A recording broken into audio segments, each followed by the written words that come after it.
Hey everybody! Today we're going to examine exams. What could we lose and what could we gain from the recent announcement from MOE that all mid-year exams for primary and secondary students are going to be scrapped? To me, this is an unqualified good. I'm really passionate about this subject because as a former teacher and a mom of two small kids, I think this is a really great move. And I really want to advocate for teachers and school leaders to implement the policy in the spirit in which it was intended. And for parents to finally slaughter the sacred exam cow. So in this video, I'm gonna try and reassure parents that your kids are not going to lose out because there are no more mid-year exams. And I will do a follow-up video describing what the possibilities are with alternative assessment and how the freed up curriculum time could be used to better equip our children with 21st century competencies. Now, if you're not sure what these are, please check out the link in the description below for what MOE has laid out as some key skills that they would like to develop in our young people. The anxiety caused by PSLE, O-levels, A-levels, and other standardized tests are still the stuff of recurring nightmares for many grown men and women, successful professionals that I know. So it is deeply ironic that the biggest thing we will lose with the loss of the mid-year exams is actually a security blanket. I think we actually like exams because they are so predictable. There's a formula. So even though many parents are like, oh, the system is terrible, exams are so stressful for children, actually, I think that the biggest obstacle that has slowed down our education system changing for the better is parents clinging on to this security blanket of exams. Because even if we weren't academically inclined as children, we've all done exams. So we think that we can game the system. We have an idea how to prepare our kids to take traditional exams, as opposed to maybe a more experimental method of alternative assessment where there's like no 10-year series. You can't go and buy the papers from some top primary school, from some shop, you know. Put yourself in a teacher's shoes. Let's say that you come up with a really interesting assessment idea, non-traditional, like say it's an interdisciplinary approach. You want to combine mother tongue and science, and your kids have to do a project about that to demonstrate their understanding of certain principles from both subjects. And it's great for the kids, right? But you have one child that does badly and the parent is upset and complains, and this is your bread and butter, you know. Is this fuss really worth it? I really believe that if we want our children to have an entrepreneurial spirit, to dare to try, don't be scared to fail, then we need to give teachers the space to actually model this. So I think a radical move by the ministry could be a way to kind of break this cycle that teachers and parents are locked in, where they're like slaves to the standardized testing. And the loss of the security blanket is already giving some parents chills. Because some of the fears that have been expressed in forums after the announcement were things like, if there's only one exam at the end of the year, then won't there create more stress for the students at the end of the year because it's so heavily weighted? Or how can I monitor my child's progress if there's no mid-year exam? How do I know that they are sufficiently prepared? And all these fears, they are real, but they are also easily resolved so long as the new policy is implemented in the right spirit, and if parents are willing to support alternative assessment as a legitimate indicator of their child's progress. I imagine some students and parents have been burned before by policies that were not implemented in the right spirit, and that's why there's this fear and maybe cynicism right now. One example that I witnessed myself was when they scrapped the Sec 1 exams, mid-year exams. The literature team teaching Sec 1 in my school, we all got together to figure out what we're going to do with these 3 extra curriculum weeks that we now have. And some teachers were in favor of teaching an additional literature text, like putting in a whole new book for the kids to study. And if you look at the original rationale for why they scrapped the Sec 1 mid-year exams, was that they wanted students to be able to transition from 4 subjects in primary school to many subjects in secondary school and new subjects like literature They wanted this transition to be less stressful.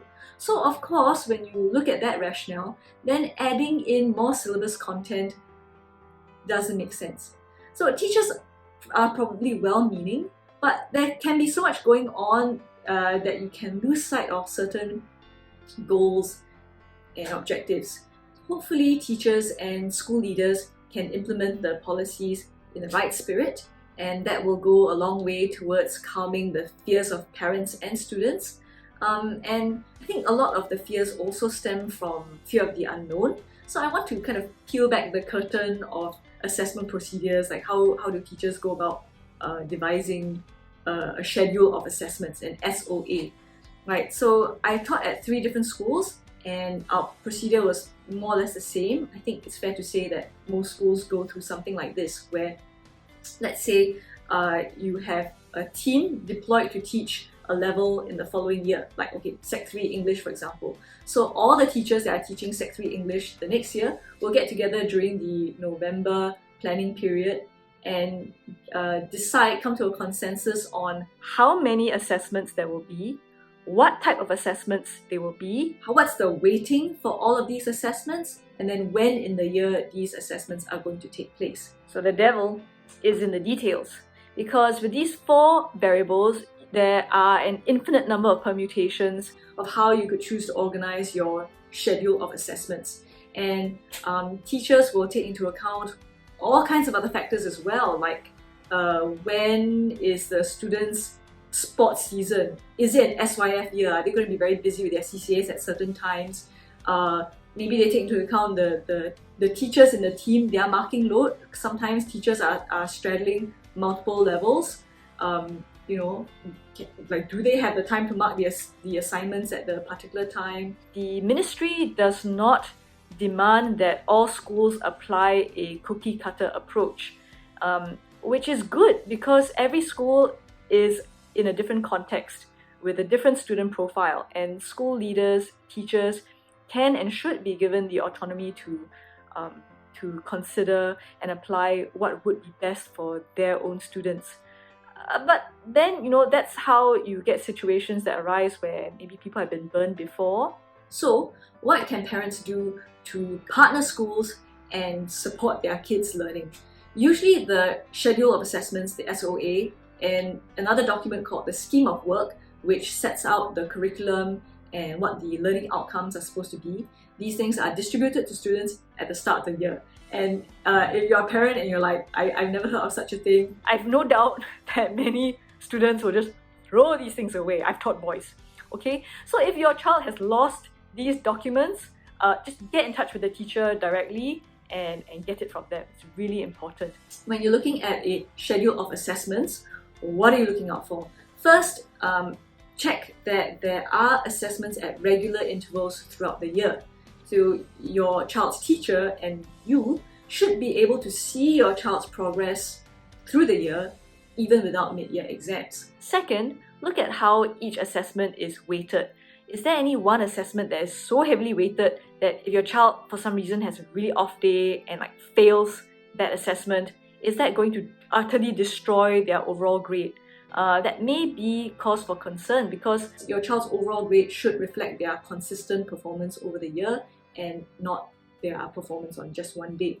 The next thing to look out for is that teachers will usually schedule a stakes-free practice round of the assessment, like a mock exam or maybe a rehearsal for a speech. And this is fair for students because then they get some experience in terms of what is actually expected of them. They get a better idea of how they will be graded, and hopefully there's some time for them to get some feedback and then work on it and do better before the actual assessment where the marks count. And if these practices are not reflected in the schedule of assessments, then do ask the teachers whether there will be such practices, and if so, when they will be taking place. What do you look out for when you read a scheme of work? Hopefully the expected learning outcomes will be described, and then you can see whether it's mainly about content mastery, or are they trying to impart some 21st century skills to your child. And throughout the year, you can keep up to date with your child, talk to them about how they're doing at school. And if you get a sense that they are struggling with the amount or the complexity of what's being covered in the syllabus, then feel free to reach out to your teachers. Really consider teachers your partners. They want to support your child's learning too, and you keep the communication channels open, and don't be afraid to ask for additional support for your child, to give feedback what is working for your child, what is not. Another way that you could help your child is in one of my previous schools, all the heads of departments for the different subjects would get together and make sure that there are no assessments all clustered together. So you hopefully wouldn't get a situation where you have like 3 major tests in the same week. Not every school may have such a system, so you could look at the schedules of assessment for all the subjects at the start of the year, and if you see these kinds of clustered assessments, or even as the year progresses, of course the schedule sometimes changes, so keep up to date with that. And if you do find such a clustering of assessments, you can always contact the form teacher or the year head and express your concerns, see whether some of these assessments can be rescheduled. It may help to approach some other parents and get together and approach the school together. So in conclusion, the abolition of mid-year exams is really exciting, and we might be losing a security blanket, but we could gain so much more. And if you're interested to find out what these things are that we could gain, please do subscribe. I'll try and drop that video soon. Till next time, bye bye!